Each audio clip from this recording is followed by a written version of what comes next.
Thank you, Speaker, sir, for letting me speak on this really important matter.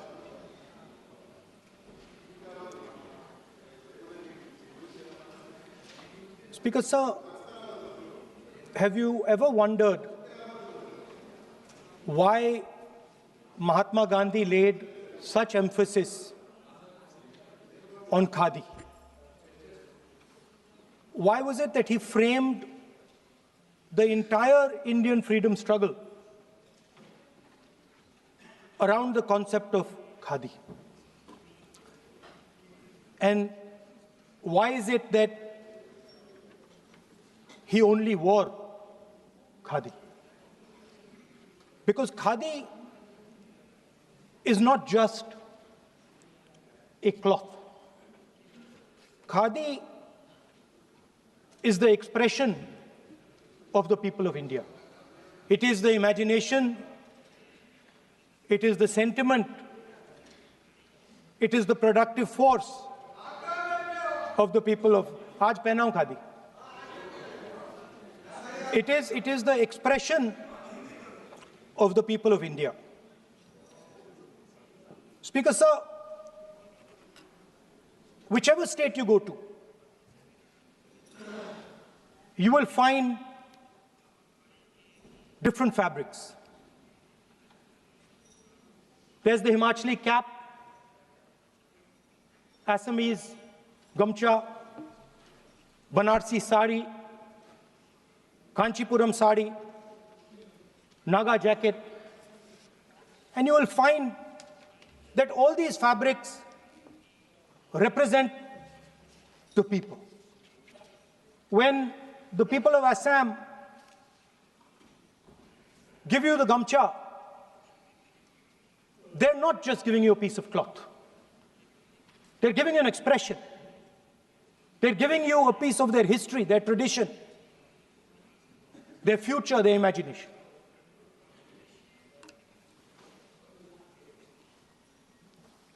It's the same when the Nagas wear that jacket. When they come and see us, they make us wear the jacket because they want us to be embraced by the fabric. But Speaker, sir, these fabrics are beautiful. But if you look slightly deeper and you look closely at the fabric, you will find that each one of them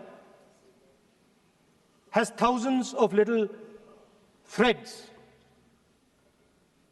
embracing each other.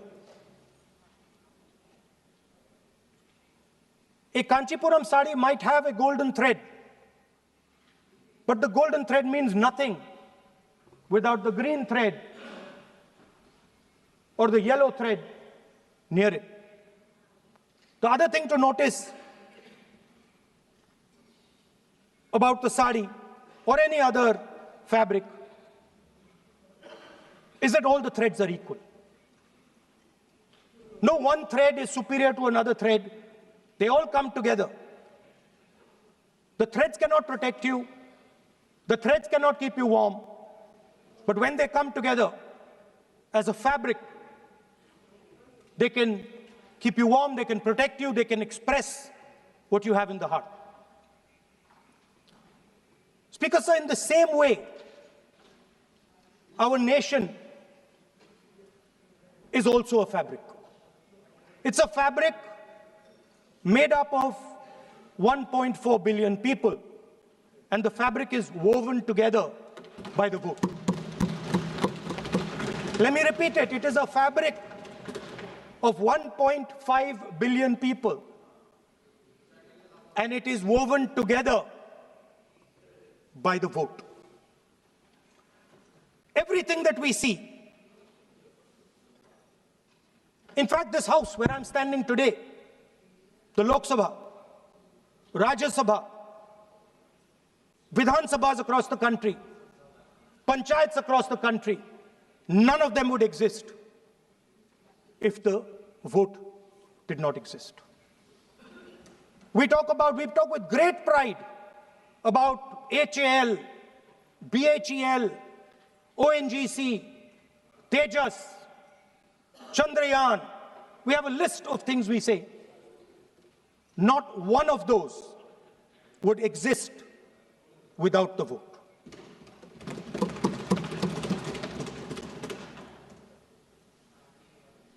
Speaker, sir, it is the idea that every thread, every person in the Union of India is equal that disturbs my friends in the RSS. They are happy to see the fabric, but they cannot stand the idea that every single person in the fabric of our country, regardless of what religion they come from, regardless of what community they come from, regardless of what language they speak, should be equal. Because they fundamentally do not believe in equality. They believe in a hierarchy, and they believe that they should be on top of that hierarchy. Speaker, sir, on the 30th of January, 1948, 3 bullets pierced the chest of Mahatma Gandhi. Nathuram Godse assassinated the father of our nation. Today, our friends do not embrace him. Today, our friends have pushed him away. He's an uncomfortable truth. But that's not where the project ended. You see, as I said, everything has emerged from the vote. All the institutions have emerged from the vote. So it's obvious that the RSS has to capture all the institutions that have emerged from the vote. So the project, after Gandhiji's assassination, the next step of the project was the wholesale capture of India's institutional framework.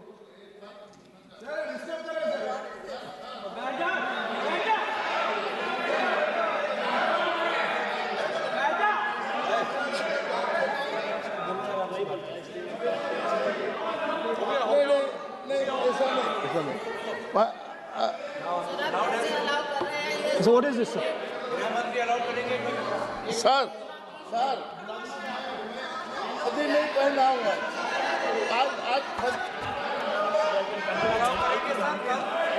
I'm doing, relax. मैं बुलाता हूँ please बैठिए So, please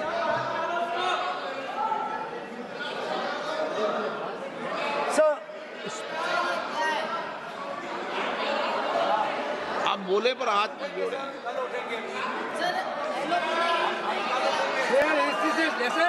sir, these are uncomfortable truths, but they have to be spoken.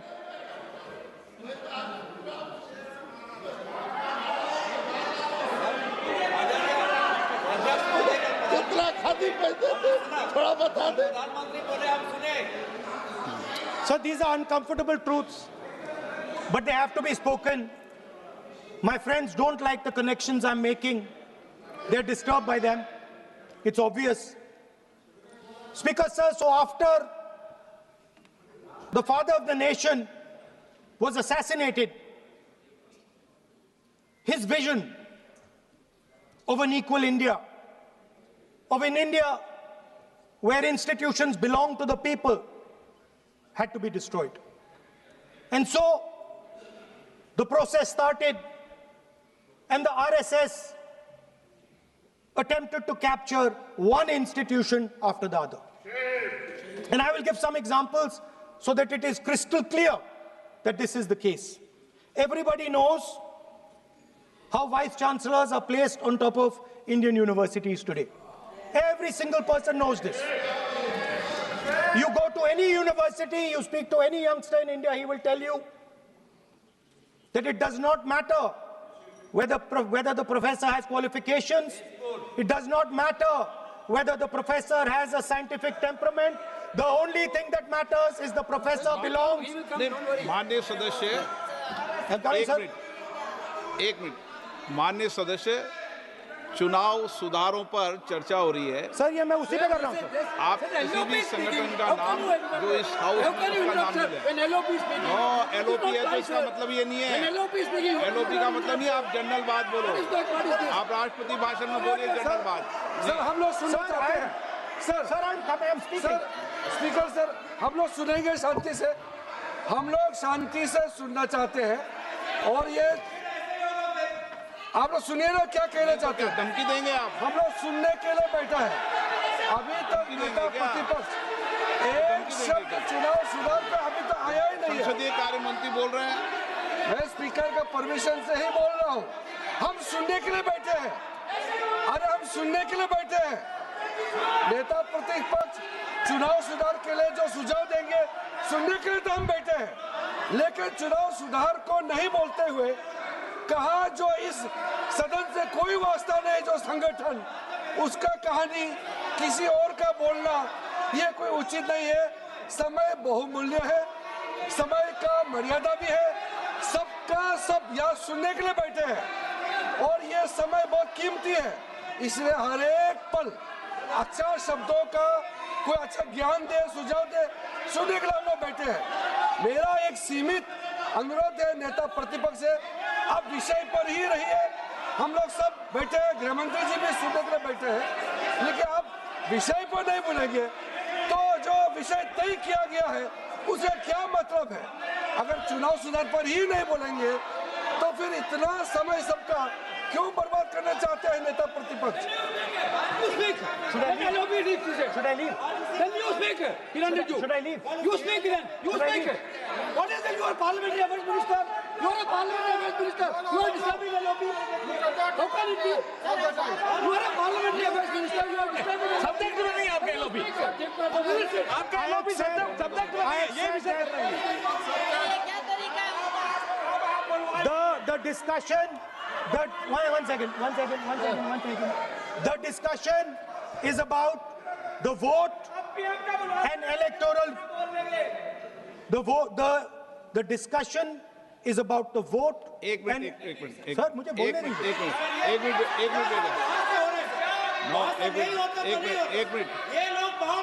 Minute बैठिए। एक minute बैठिए।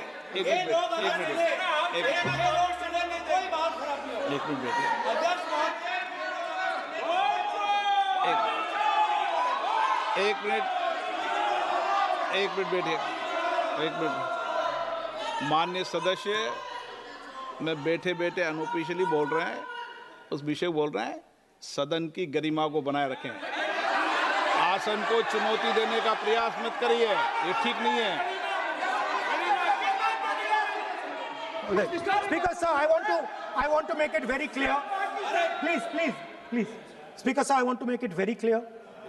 The discussion is about votes. The discussion is about the stealing of votes. The discussion is about the SIR, and I am framing my discussion about votes. Yes. And what is happening here is patently unfair. I am not being allowed to speak. I am being disturbed, and I put my protest here. I have done absolutely nothing wrong. I am talking about the subject. In order to capture the vote, you have to capture institutions. I am saying that institutions of India are captured, and I will come to the point, which is Election Commission is captured. So, the project of the RSS was to capture the institutional framework of the country, and I said how the education system has been captured. Vice Chancellor after Vice Chancellor after Vice Chancellor is placed not on merit, not on capability, not on scientific temper, but on the fact that he belongs to a particular organization. Second capture, which helps in destroying democracy, the capture of the intelligence agencies. We have the Home Minister sitting here, the capture of the CBI, of the ED, of the Income Tax Department. And the systematic placement of bureaucrats who favor their ideology and attack the opposition and anybody who chooses to oppose the RSS. That is the second institutional capture. And the third there are many more. I can go on. And the third institutional capture. Yes. What is this?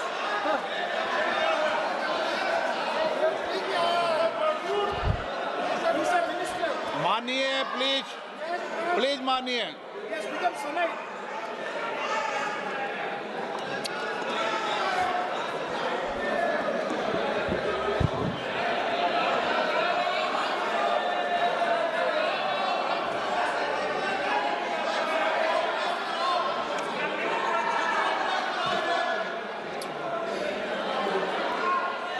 And the third election, the third capture of the institution that directly controls the election system of our country, the Election Commission. Now, I'm not saying this without proof. I have put forth adequate proof about how the Election Commission is colluding with those in power to shape the elections. But I want to ask three questions first, which will make it very clear that the BJP is directing and using the Election Commission to damage India's democracy. The first question, why is it that the CJI was removed from the selection panel of the Election Commissioner? What motivation could there be to remove the CJI? Do we not believe in the CJI? Of course we believe in the CJI. Why is he not in that room? I sit in that room. It is so-called a democratic decision. On one side, Prime Minister Narendra Modi and Mr. Amit Shah. On the other side, the leader of the opposition. I have no voice in that room. What they decide is what happens. So the first question, why is the Prime Minister and Amit Shah so keen on choosing exactly who the Election Commissioner is going to be? Second question, and even more devastating question, no Prime Minister has done this in the history of India. In December 2023, this government changed the law. They changed the law to make sure that no election commissioner could be punished for any action they take while they are election commissioner. Yes. Immunity. Why would the Prime Minister and Home Minister give this gift of immunity to the election commissioner? Why would they need to give this tremendous gift that no Prime Minister has given ever before to the election commissioner? Yes. Mr. Shah is looking into the ceiling. Maybe he will answer this question when he speaks. And finally, why was the law with regards to CCTVs and the data that they contain changed? Why was a law put in place that allows the Election Commission to destroy CCTV footage 45 days after the election? What is the need? The answer given is it is a question of data. It is not a question of data. It is a question of stealing the election. Yes. Now, what is the result of this institutional capture? What is the result of controlling the Chief Election Commissioner and the Election Commission? First of all, we have a set of election campaigns that are tailored for the Prime Minister. 3-month, 4-month, 5-month long campaigns are taking place. so that the Prime Minister's schedule can be fitted in to the program. Second, we have a Brazilian woman who appears 22 times on the voter list of Haryana. Please. No. 22 times this lady appears. एक minute please एक minute. आप नेता प्रतिपक्ष है, मैं इस तरीके से सदन की कार्रवाई नहीं चलने दूंगा। ये सदन है, सदन की गरिमा को बनाए रखें। आप सदन की गरिमा से बोलेंगे तो ठीक नहीं, जैसे सदन नहीं चलेगा। नो, गलत तरीका है आपका, नहीं होगा। आप ले रहिए, आप ले रहिए। नहीं, माननीय प्रतिपक्ष के नेता, आप पहले अपने सदस्यों को समझाइए। नहीं चलेगा, नहीं, ठीक नहीं है। नो, नहीं, बिल्कुल नहीं चलेगा। अगर आप सर माननीय प्रतिपक्ष के नेता, आप अपने सदस्यों को गरिमा समझाइए। सर, बट ये तरीका आप इतने सालों तक यहाँ पर हैं, ये तरीका उचित है क्या? सर, विरोध का तरीका होता है, लेकिन ये उचित तरीका नहीं है। तरीका इधर भी हो। नो, उधर का तरीका क्या है सर? नो, सबका तरीका उधर से होगा, उधर से भी बोलेंगे, इधर से बोलेंगे, सब जगह से बोलेंगे। Speaker sir, I don't agree with the showing of photographs here, but it is a reflection of our democratic structure. This is what is happening in our democracy, that you're not allowing us to show. This Brazilian woman has appeared 22 times on the voter list in Haryana. And not only that, there is one woman whose name has appeared 200 times, more than 200 times in one booth in Haryana. And it is very clear, and I have proven without doubt, that the election of Haryana was stolen. And the theft was ensured by the Election Commission of India. I've said it again and again and again. Now, nowhere has the Election Commission answered my questions. The Election Commission has not told me why this lady's picture has appeared on the polling list. They have not told me why lakhs and lakhs of duplicate voters are existing. They have not told me why a BJP leader is coming from Uttar Pradesh to vote in Haryana. These are straightforward questions. And there is clear proof which I have put in front of the country. Right? But the Election Commission has no answer to these questions. And that is the result of the complete capture of the Election Commission by the people across the aisle. By the way, you're talking about SIR in Bihar. Let me say something about SIR in Bihar.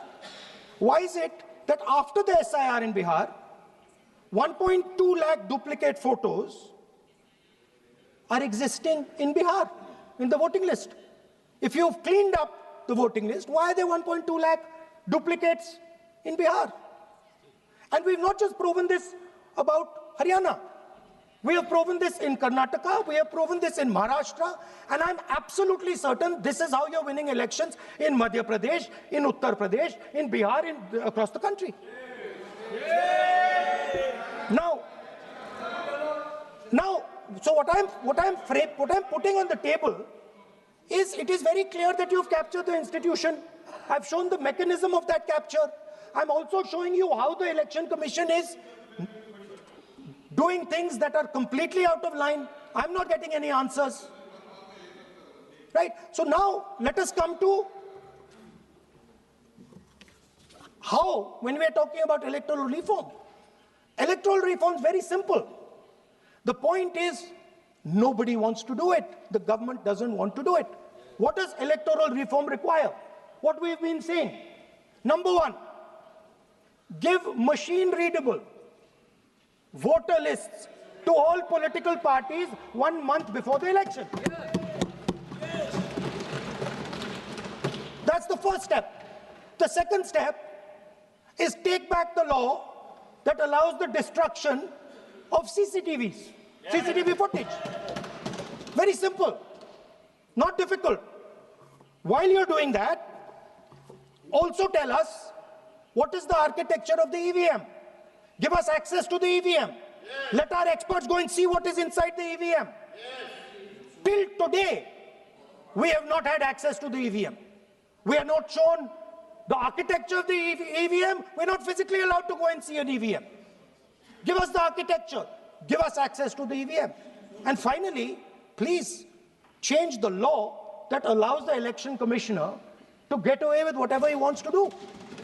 That's all the electoral reforms you need.